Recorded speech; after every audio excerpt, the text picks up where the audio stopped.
Welcome to the Franchise Sales Podcast. Be your own boss. Buy a franchise or a business opportunity. I'm Sam Lewis, and today I'm talking with Pam Bader, Chief Executive of the Molly Maid UK franchise. Pam and I discuss the transitional role from being a stay-at-home mum to a woman in business, and Pam covers why age isn't a barrier when it comes to franchising, and offers her advice on how to avoid the pitfalls when searching for the right franchise for you. What I'd like from you initially is to tell us about your background, so where you started. You didn't pass my 11 plus, so to my parents that was your failure. So you wouldn't be any good in anything in life. You'd say I was a failure at 11.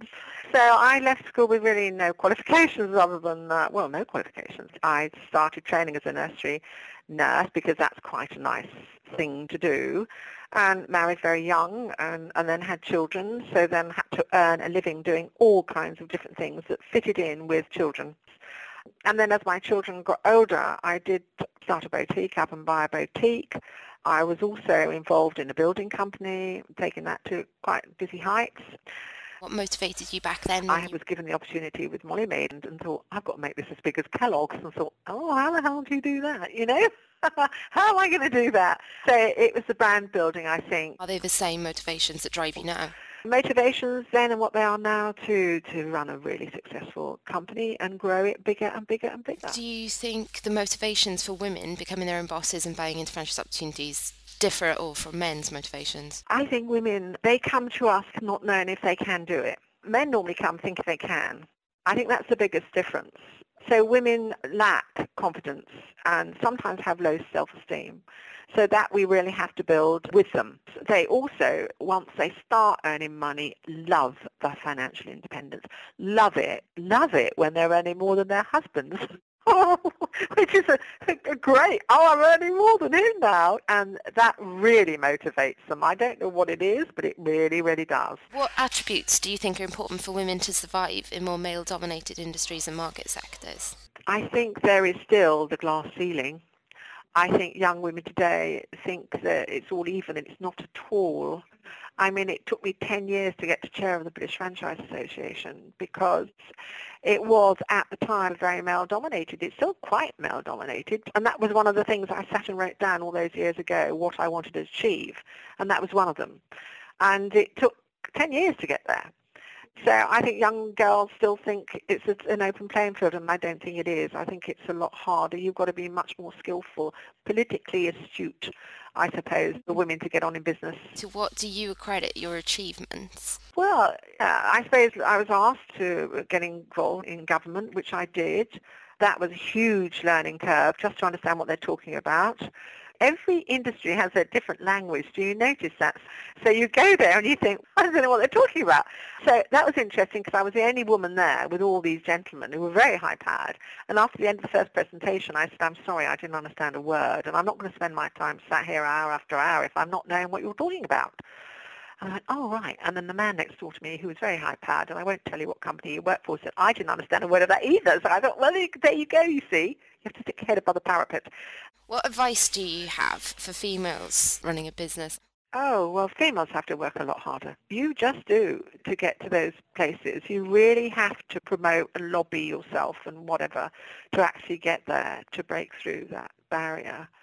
You don't have to be horrible or a nasty person. I think you get on far better treating people how you want to be treated.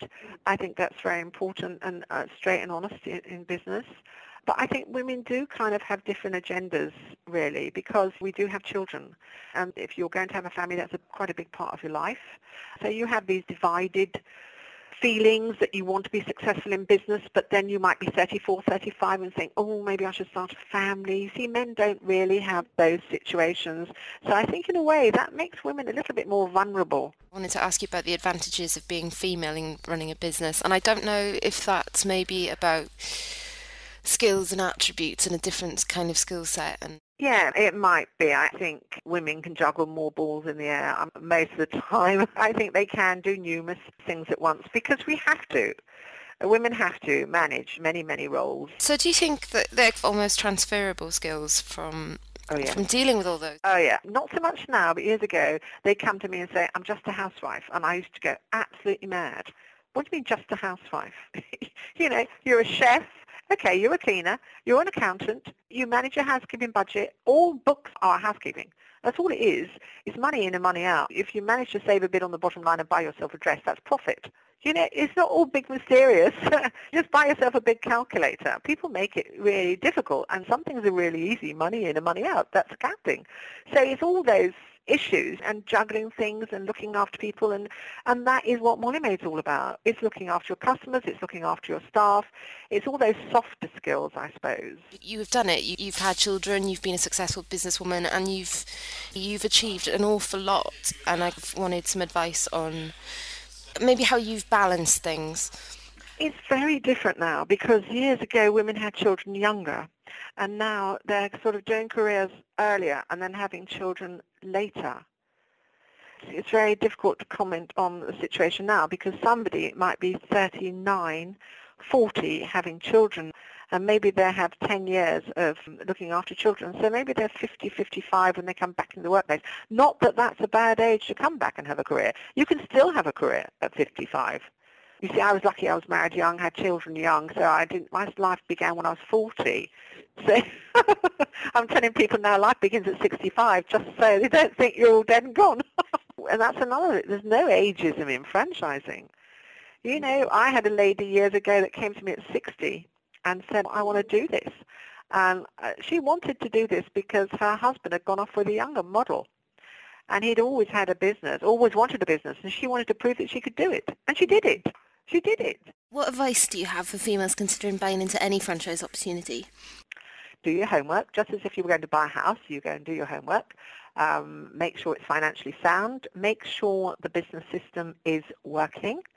Talk to other franchise owners. Is it something that you're emotional about? When you run your own business, it's got to be something you really love. I always say it's like another child. It's very demanding. It takes over your life. You don't know what to do with it first year. You can't put it in a drawer. It keeps popping out. So is it something you're going to really enjoy doing? Are your skills going to match it? Or are they going to train you?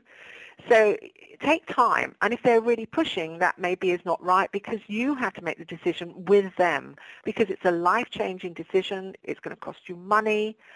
You want a business that is reliable, goes for a long time, not just a whiz-bang, in-the-pan kind of business. If you want solid financial returns, you're looking for a long-term business.